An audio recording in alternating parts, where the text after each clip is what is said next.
deciding to take some time out of your day, afternoon, evening, morning, let us know in the chat where you're joining from.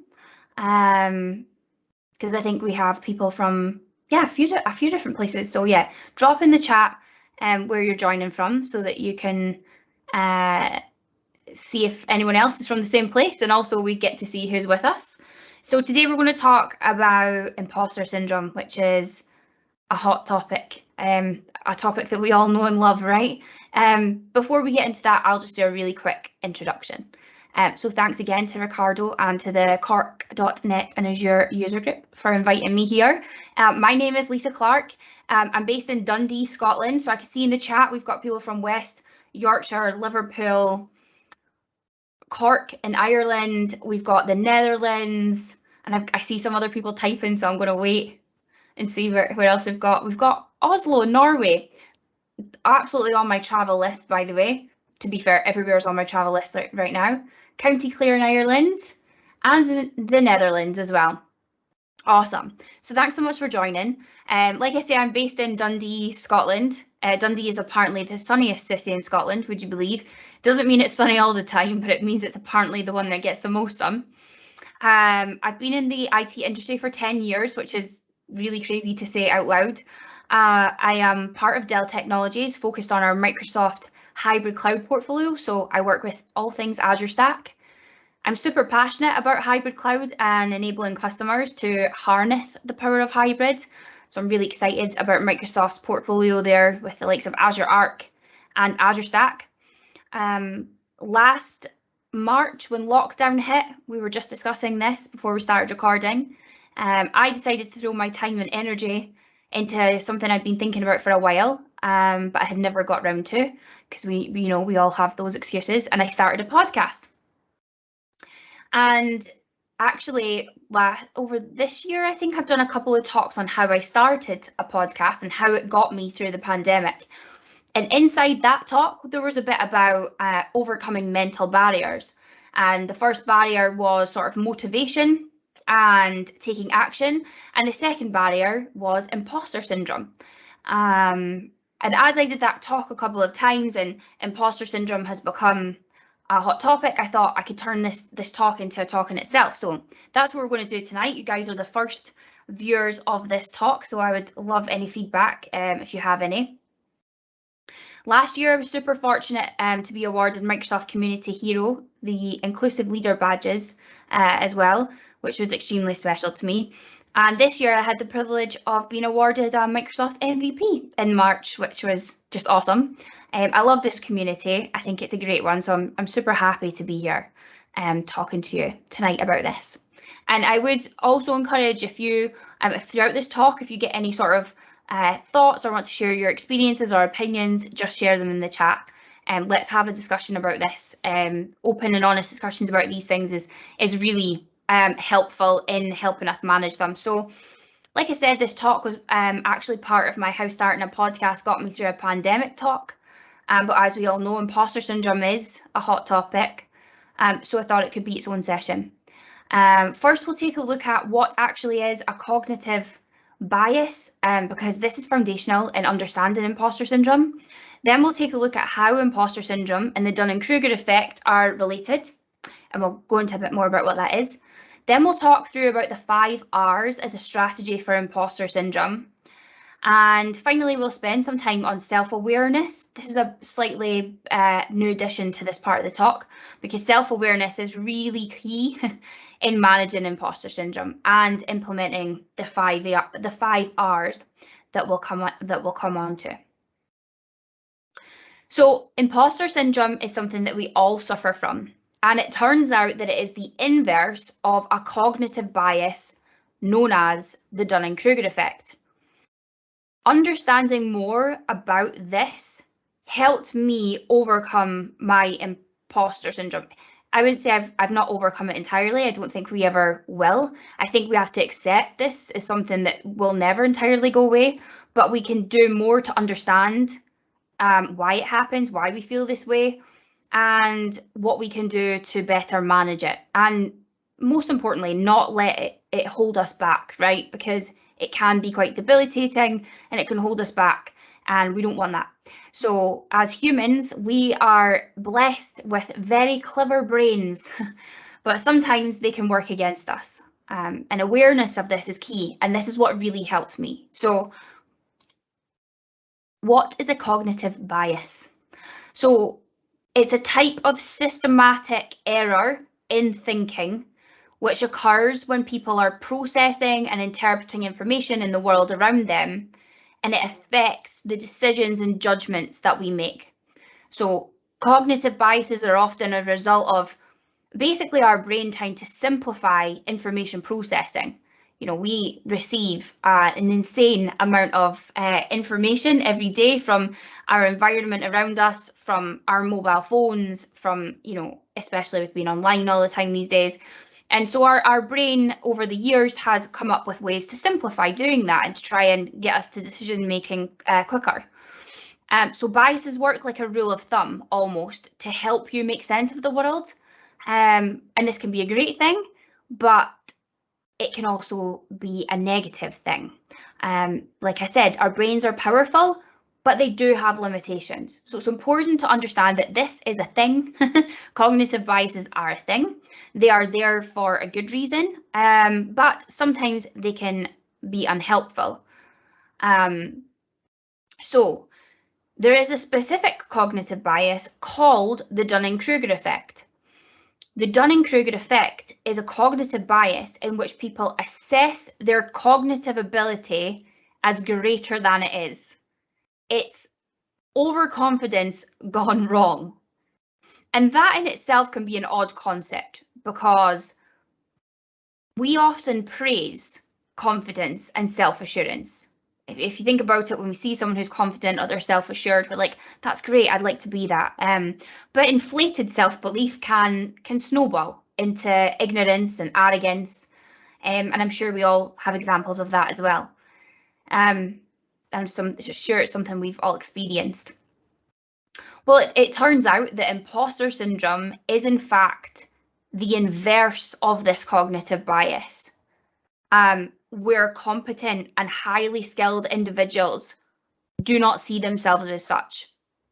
So I think it's really important to understand cognitive biases exist. They are there to help us, but sometimes they do not. The Dunning-Krueger effect is a cognitive bias, but one in which people assess their cognitive ability as greater than it is. So like I said, overconfidence gone wrong. And what I found helpful to understand is that imposter syndrome is basically the inverse of this cognitive bias, where competent and highly skilled individuals don't see themselves as such. So I'd like us all to take a little minute, and I'm going to throw up some sort of examples of imposter syndrome. Have a think about whether you've ever felt like this. And then make a little note of it. So whether it's a past event that's happened or a future one that's coming up, make a note of it on your phone, on your notes. Pen and paper is always the best. It's great. Old school, but it's really great to get words and thoughts out of your head onto paper. So I'm going to throw up some stuff and talk a little bit about what imposter syndrome is. Have a think about whether you've ever felt any of these examples and what they related to. And jot that down as an example because then we can use it later on. So have you ever felt undeserving of your achievements? Felt like your success was down to luck? That's definitely one of mine. In fact, both of them are. Or been worried that you might be discovered as a fraud. These are all imposter syndrome. So have a think about that. If you ever felt any of these three examples, it comes across in many other ways as well. But every day, all three, yes. I'm going to read some of these out because I think it'll be important for people watching later on because they're good to hear. So someone, been a developer for 15 years and feel like that every day. Someone else has said every day, all three, Ricardo. And then we've got yes, yes, and yes. So like I said at the beginning, definitely a hot topic, right?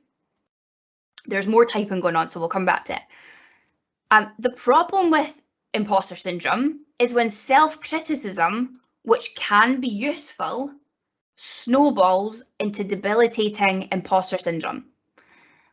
Imposter syndrome is actually defined as a chronic feeling of fraudulence, self-doubt, and inadequacy.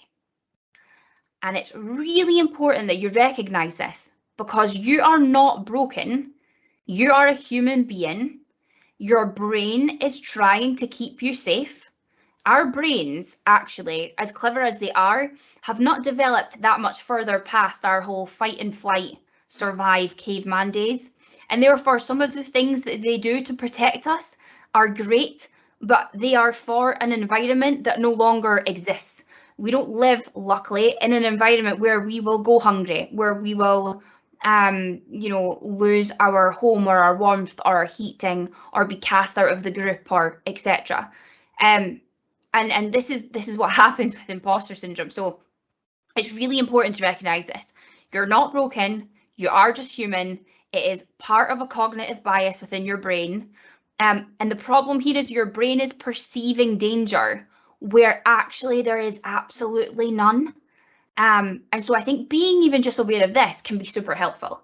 It's hard to remember in the moment, but that's why we'll come on to the 5 R's and a sort of process to help do this. But everyone else has said, yep, felt all 3 and had days like this. Yeah, it can be tough, right? Someone else has shared their experience. So started a junior dev job a few months ago and didn't study computer science in college. So I'm definitely questioning myself all the time. Well, Michaela, you keep going, and it's good to question yourself, right? Because it means you've got a growth mindset, means you're very aware of what you're doing, and it means that you care about what you're doing. So these are all great things. But I know many of people who are in tech without a computer science degree or qualification. I've had a few people on my podcast who that relates to, so don't worry, you're doing grand. So in researching imposter syndrome, because I like to learn about these things, I like to learn how the brain works, I like to learn why we are the way we are. I probably, in fact, I do, if you were to ask any of my friends, I overthink a lot, which can be great and it can be not so great as well, right? But in my research, I came across the 5 R's. And this was great to me because I was like, yes, a process, steps, things that I can actually do to help here. So the first one, so think about any examples that came up when we were talking earlier, maybe an achievement that you didn't feel like you deserved. For me, it might be my Microsoft MVP, or a success that you've sort of ticked off as down to luck. Or feeling like you might be a fraud. So pick one example and then let's work through this together. So step number 1 is to recognize. So as I've said, recognizing and being aware of imposter syndrome can help you overcome it. It's easier said than done, but when you're feeling an overwhelm of self-doubt or fraudulence, take a step back and try and ask yourself what is causing the feeling, and then identify that cause as imposter syndrome. So when that starts to happen, take a step back, say, why am I feeling like this? I know, it's imposter syndrome. So you've recognized it. Then go on to step 2, rationalize. Take a moment to acknowledge your achievements, which led you to where you are right now. So try and replace the negative thoughts of fraudulence or luck with rationalization. What actually caused the promotion or the achievement? Even if it was, and I've spoke to a few people about this, someone mentored me, someone supported me, someone suggested me doing X, Y, and Z. That's great, but you had the drive, the willingness, the openness, the bravery to go and speak to these people. You had it within you to go and ask people, what should I do next? Where should I go? What should I study? That's all within you. So yes, other people, and it's so important to recognize good mentors, etc. But at the end of the day, you are responsible for everything that's happened in your life. So take a moment to rationalize and acknowledge achievements, okay? Then what you've done, once you've recognized and you've done a bit of rationalization, hopefully we're feeling a bit calmer at this point, then start to reframe. So this stage is about altering your perception of the situation. So try and catch any thoughts that seem to be all or nothing. This is another really good trigger to have in your head to be, oh, that's imposter syndrome. I'm not thinking clearly there. So for instance, thinking that you are either a complete success or a complete failure. Yeah. So anytime you get into this all or nothing thinking, like it's going to be absolutely brilliant or absolutely terrible, yeah, you're in that all or nothing thinking. That's usually not helpful. Then ready yourself. This might be the toughest stage. This is where you ready yourself to let go of those thoughts of self-doubt and fraudulence. So you know, replay the steps. We've recognized, we've rationalized. I'm reframing this now and I'm letting go. And then the 5 is repeat. So like I said at the beginning, I'm sure as we are all aware, imposter syndrome is probably not something we are ever going to get rid of. It won't completely go away and it will pop up every now and again, usually when it's the most unhelpful. So write down these 5 R's and try to actually keep a journal of times where you feel and overcome your imposter syndrome using this process so that you can reflect back. Another useful tool would be to keep a journal of your achievements, however small, so you can look back on them. And also try and preempt future imposter episodes by taking a look at your calendar, for instance, and identifying situations that might come up that might trigger this imposter syndrome, and then use the 5R process to try and tackle that head on. So that's the 5 R's. There is I've sort of tagged where I found out about this in this research as well. And so we're going to go through now what is self-awareness, the benefits of self-awareness, and how you can improve your self-awareness. Because really you need to have a level of self-awareness to know when you're thinking all or nothing, be able to rationalize on your achievements, and be able to recognize when you're feeling the way that you do, right? So self-awareness is important because it relates to a realistic and non-judgmental assessment of your own resources and your abilities. So when you're self-aware and you're accepting of both your strengths and your weaknesses, this helps in maintaining what's known as a growth-oriented mindset, which is another topic, but really, really helps in terms of dealing with imposter syndrome. Okay, so what is self-awareness? Basic level, ability to distinguish oneself and others in the mirror. There's a famous experiment that researchers do with children, and they paint a red dot on a child's nose, and then they put them in front of a mirror. If the child tries to wipe the red paint off their noses, then it means they've recognised themselves. So infants younger than 12 months typically don't recognise themselves, whereas children above sort of 15 to 20 months start to show this self-awareness. So that's the most basic level of self-awareness, right? When we reach adulthood, we move past that, thankfully, that basic level of awareness to deal with sort of meta self-awareness or self-consciousness, which means that we're not only aware of ourselves, but we're aware of how others may perceive us. And this can also be considered as a public and private self-awareness. So public self-awareness is the awareness of how we appear to others, whilst private self-awareness refers to the ability to be aware of and reflect on your own internal states. We've got a few people sharing as well. And also I'm just going to stop here just to read. Receiving the MVP award sometimes still feels like I don't deserve it, although you know you've worked hard for it. Just feeling like it's luck. Took me quite some time to feel really proud of this success. I would say that it took me a long time to feel proud, and I think that is another unfortunate effect of imposter syndrome, which is a shame, right? Because it robs you of that ability to feel proud. But yeah, no matter how small or big your successes are, make sure you celebrate them and take time for yourself to be proud.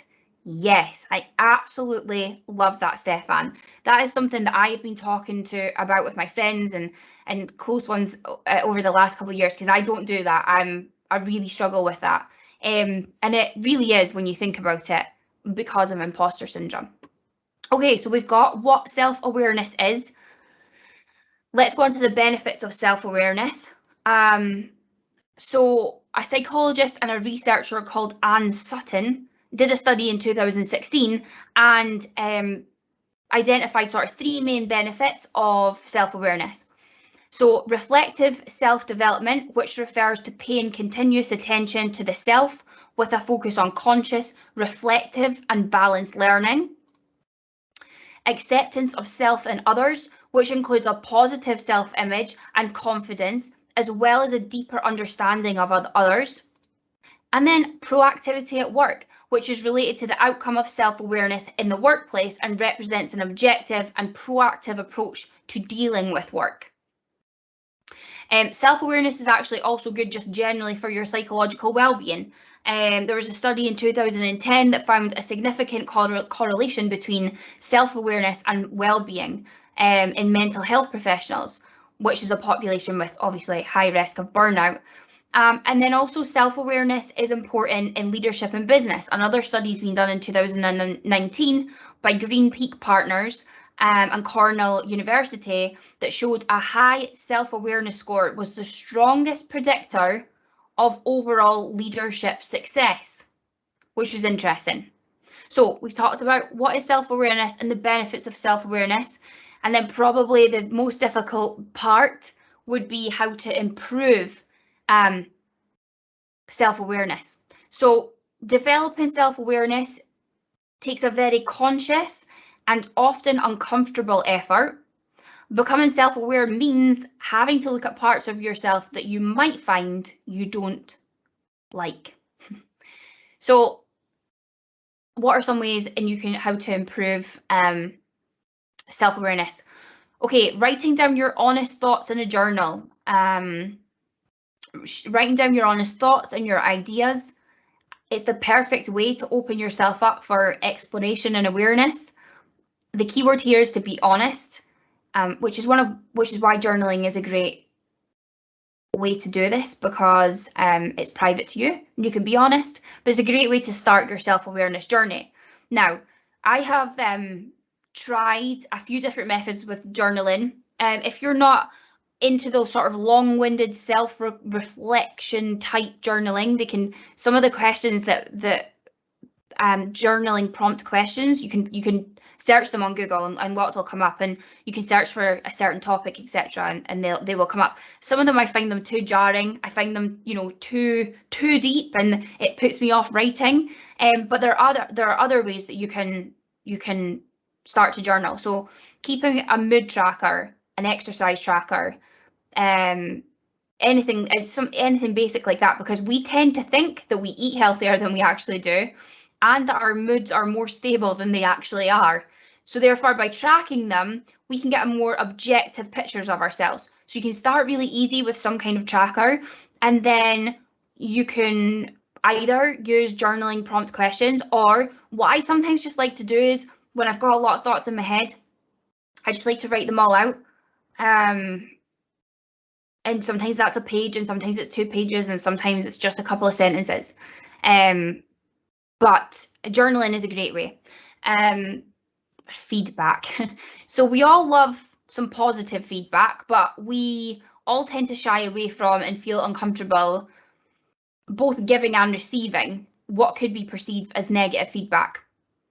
But constructive feedback is one of the best ways to build self-awareness.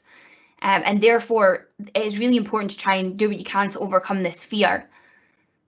It's important, of course, to pick people that you really trust and you feel comfortable with, people that you know have your best interests at heart, and ask that person to give you honest but constructive feedback. Brace yourself for becoming defensive.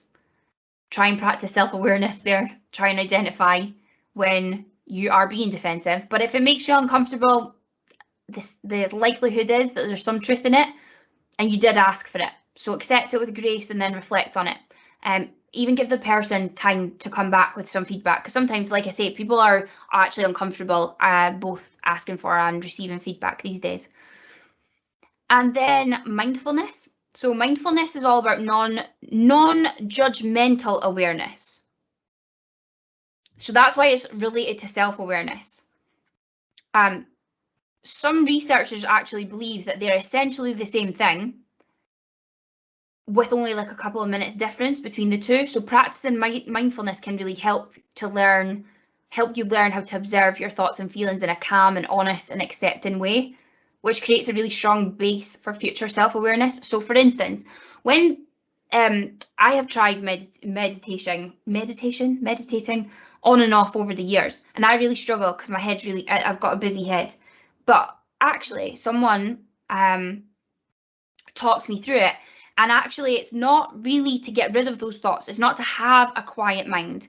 The goal of that is to sort of sit back and view your thoughts coming in one door, not reacting to them, not judging them, recognizing them for what they are just a passing thought, and having them leave the other side.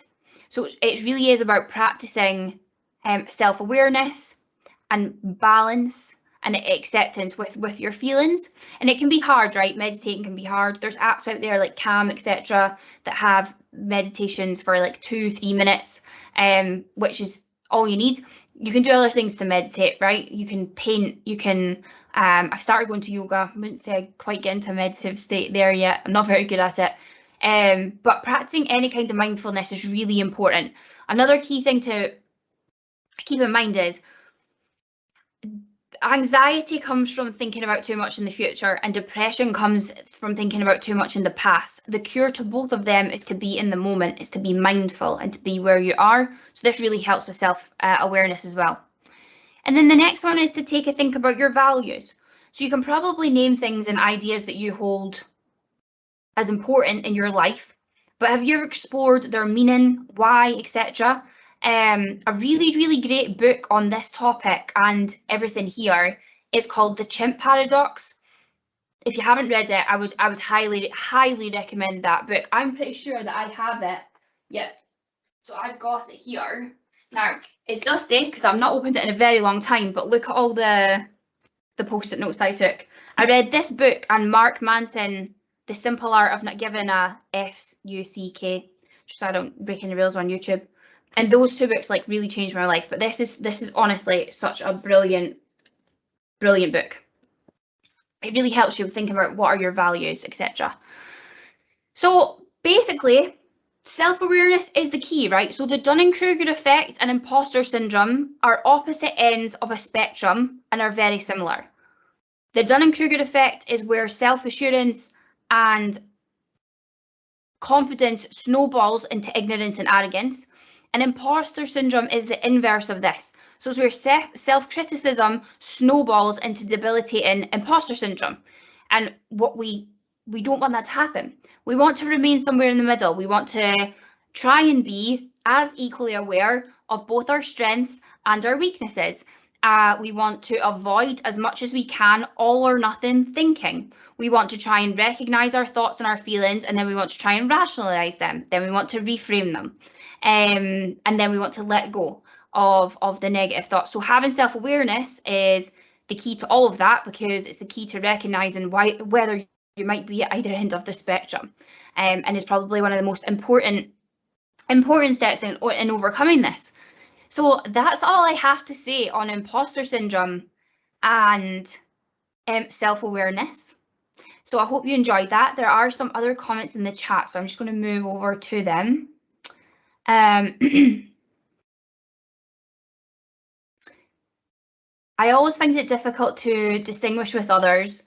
There's always someone being smarter, better in some speciality. How can I call myself an expert when others seem to be doing better? Long road ahead, but self-awareness is very important. Yes. So another way to think about this is a lot of people look at other people, right? It's a human thing, especially these days. We compare ourselves with other people. When comparing yourself with that other person though, right? Say, let's use an extreme example of someone who's really rich and successful and has like a Ferrari, right? And you look at that person, you're like, damn, I want a Ferrari. But all you know is that that person has a Ferrari, and you can't just take a part of them. You would have to take all of them. So you don't know, first of all, you're perceiving that person as an expert, but everyone else might not. They might. that's fine. But you have no idea about everything else that person exists as, and their life and what it entails and their problems, etc. So you can't, just like people can't take parts of you, you can't take parts of them. So that's one way I try and remind myself when I'm looking at someone. One, I don't have the full picture, and two, I need to take it all without being able to see it. On my last podcast discussion, we spoke about creating content, and we spoke about the fact that nothing really is unique, no information is really new. You're never really going to be at the forefront of finding out information or doing the first demo or talking about the first piece of kit. None of that's really new. What's new is how you deliver that, is your opinions, is your approach on that, is your unique self delivering and creating that content. So whilst they might be experts and they might be miles ahead, one, we're all on our own unique and different paths. And two, you will bring your unique and authentic self to whatever industry that you are in or role that you're in. And therefore, you will be different. You will be a different kind of expert. But trust me when I say the world needs all kinds of experts, because we interact with customers and colleagues and teammates, and we don't always click with the same people, right? We need different people that we click with and we can learn with.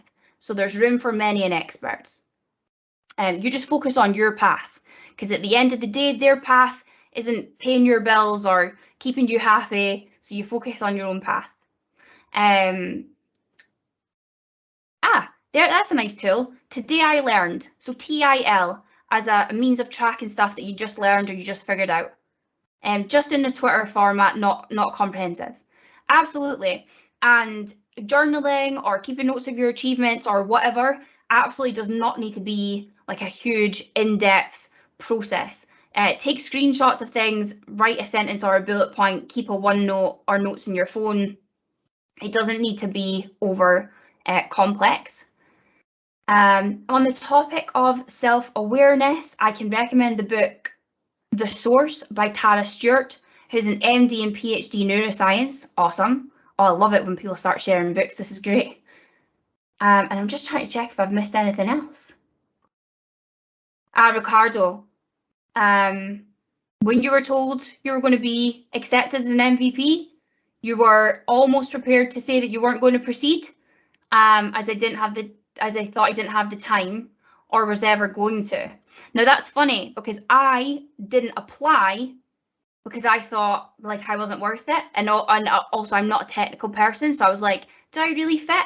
But the funny thing there, you say, is you were almost prepared to not take it, but the fact of the matter is you're given an MVP based on what you're already doing. Yeah. But it's interesting the way our brains will work to shield us from anything that it perceives to be negative or dangerous, even if those experiences is actually growth. Because our mindset is, unfortunately, still back when we were living with dinosaurs. And it's not moved too far past then. We're very clever, but it's not moved too far past then. So that's all from me. Thanks to everyone who shared. I really appreciate that. That was awesome. Yeah. Thank you, Lisa. Yeah, I took some notes here. I did a bit of training recently on a couple of topics, and I think a lot of this and actually wasn't brought when we had the emotional intelligence module. But this is a lot. It connects a lot, I think, with that. You have to become aware of yourself. You have to know better yourself than others, so you can do this job. And I think that this is the trait or the skill that it's more sought these days by companies. They want people that have high EQ, or whatever they call it, the emotional intelligence coefficient. Because everything is always changing. You have to have this growth mindset. You have to adapt to everything that this industry is throwing at you. Even this COVID thing, people had to adapt to everything. It's a new way of work. It's a new way of relate with other people. So I don't know. you just have to take the time to recognize and, as you said, step back when something happens and you're not happy with that, or someone says something that you don't like, or just you feel offended or something like that. Instead of initially react to that and start on the defensive, just take some time, process that, assume that there is good intentions, try to see what's going on and how you can improve. One thing that I try to say to people when they say that they have these problems or they have weaknesses or that, I just say don't try to see them as weaknesses, but opportunities to improve. It's just about perspective and find a way to see it in the positive and find a way to overcome those problems that we face every day. I think everyone's raving about emotional intelligence and EIQ and stuff. So I got this book quite a few years ago. It's the Harvard Business Review's 10 must reads, and then they have like little books like this on each of the topics.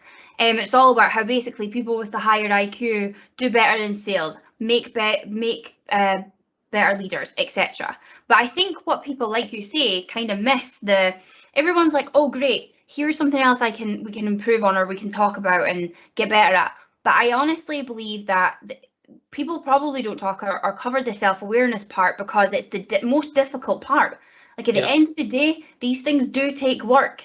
They take uncomfortable work, but they are definitely worth it. Like the benefits are there both in your work and your personal life, and in your own peace of mind. So that you're not beating yourself up on the daily. And I think this book really also helped me understand where others were coming from as well. So when others were sort of acting out, in this book it talks about them sort of being their chimp. But when others were acting out, being able to remove that as not being a personal reflection on me, but being entirely about that person. Now, that doesn't mean that I need to accept a certain type of behavior or that it's okay for people to be like that, but it's really helpful to be able to identify that as not being a personal reflection on you. And I think that's if anything, that's probably the best thing I've learned, I'd say, out of doing all of this work. And it comes in peaks and troughs. Like sometimes I'll get really into it and I'll listen to loads of podcasts and I'll read loads of books, and then the next minute, 6 months will go by and I've not done any of this kind of work, and then imposter syndrome creeps up and hits me in the face and I get really scared about doing a presentation, or I like avoid things or say no to things. So it's not a recipe for never having to deal with it again, but it is really helpful. And something that I keep doing is when I get too comfortable, I try to get uncomfortable by taking a new challenge, and that keeps me honest because I have to keep learning and adapting and learning new tricks. But it also keeps me always thinking that maybe I'm not the right person, maybe I shouldn't be here, maybe there's someone better than me. But I don't know, I think there's a difference between what you think you are and what you think you can do and what you actually do. And it's very important to get feedback and take that feedback again in a positive way. So I just started recently a role as a team lead, and I've been working as a developer for the past 10 years, being a dropout and coming from a country where usually if you have a degree you are smart, if you don't you are an ass. I had very bad experiences in interviews process with recruiters. There was one time that I just came home almost crying, and I thought I'm just going to apply for McDonald's and flipping burgers. That's the best that I can do, and I'm not saying that people who work there are not smart. I'm just saying that I didn't want to go through this again. And well, I kept applying for developer roles for 6 years while I was working as a support engineer, waiting for someone to give me the chance to work as a developer. And I was always being told that they couldn't accept me because I didn't have a degree or experience, and I couldn't get the experience because I didn't have the degree, and I couldn't get the degree, so I didn't have experience. And so I'm really thankful to the first person that believed me in my potential. I had some work as freelancer and stuff, but people just didn't care about that. And once I started working as a developer, everything has been awesome to me. I've been working with awesome people, learning a lot, and with that growth mindset, studying, reading, doing a lot of training. Michaela was saying that because she didn't have a degree in computer sciences, there's always that. So I didn't even have a degree, and I was working with people with masters and all of that, and I was always like, any point in time, they will see that I'm a fraud, and they will kick me out, and I must be doing something right, because I was offered recently the role of a team lead, and something that I tried to do, and this was the point. Sorry for all the journey until I get there, but this is the thing that I try to do every time, is to give honest feedback to the people that are working with me, and unsolicited feedback. So every time that I think they are doing an awesome job, or that I think that they are awesome, I tell them. I don't wait for reviews, or I don't say to them in private. I want people to know that they are doing the best they can. And every time that I introduce myself to a new member, I say, I'm here to make sure you can get the best version of yourself. And that's how I will measure my success. I'm not here to write code or to boss you around. I'm here to make sure that you have the right conditions, and you can get the best version of yourself. Still, because I'm new on this, I'm always thinking that maybe I'm not doing it right. So I'm always like reaching out to other team leads and to my manager and stuff like that. Like, do I have the right approach to this? Did I do the right thing? Am I doing this right? So it keeps me honest, because I don't assume that I know everything. I'm not like arrogant, like you were saying, that I know everything and learn from me.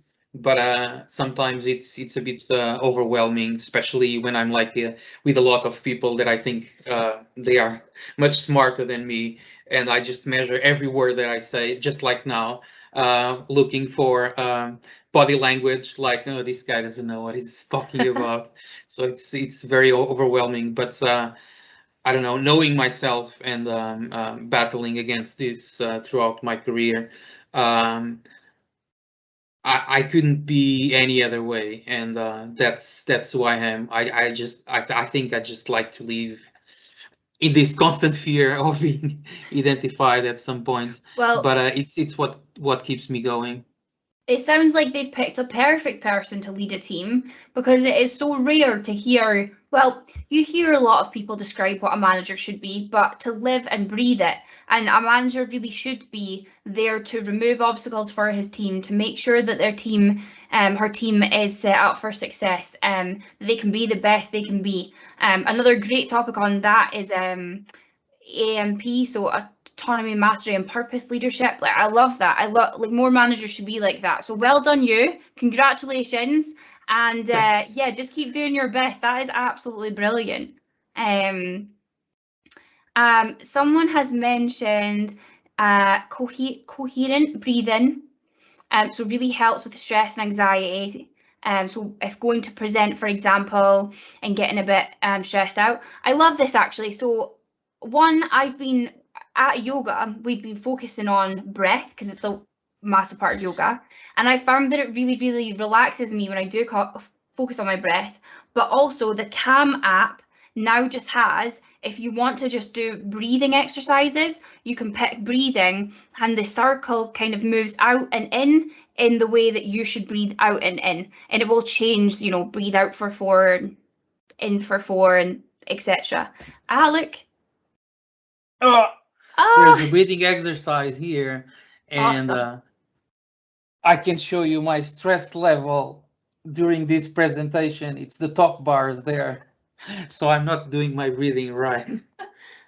Yeah, my heart rate is higher than normal also. Michaela, really appreciate reading all these comments and discussion. Nice to see even the experts have their doubts. Let me tell you this, if someone doesn't have doubts, if someone is not scared, they either have zero self-awareness or they do not care about what they're doing.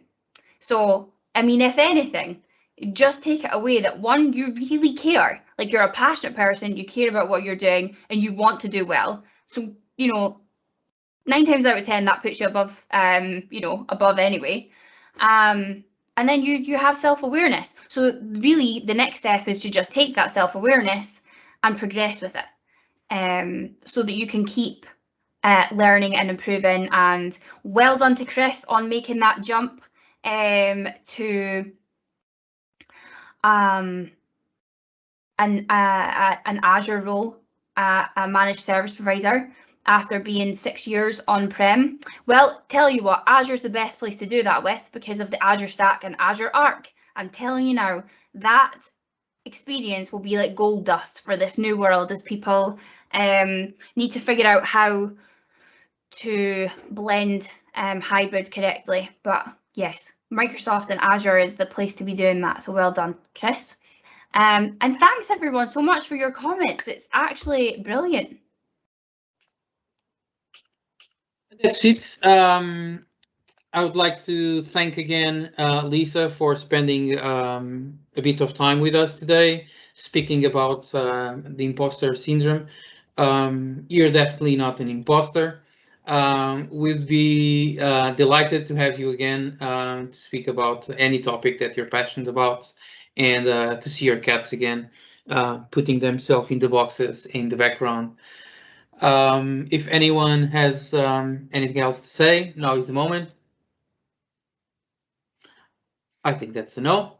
So thank you again, and hope to see you soon. Have a nice day. Bye-bye. Thank you. Bye. Bye. Thank you, Lisa. Thank you.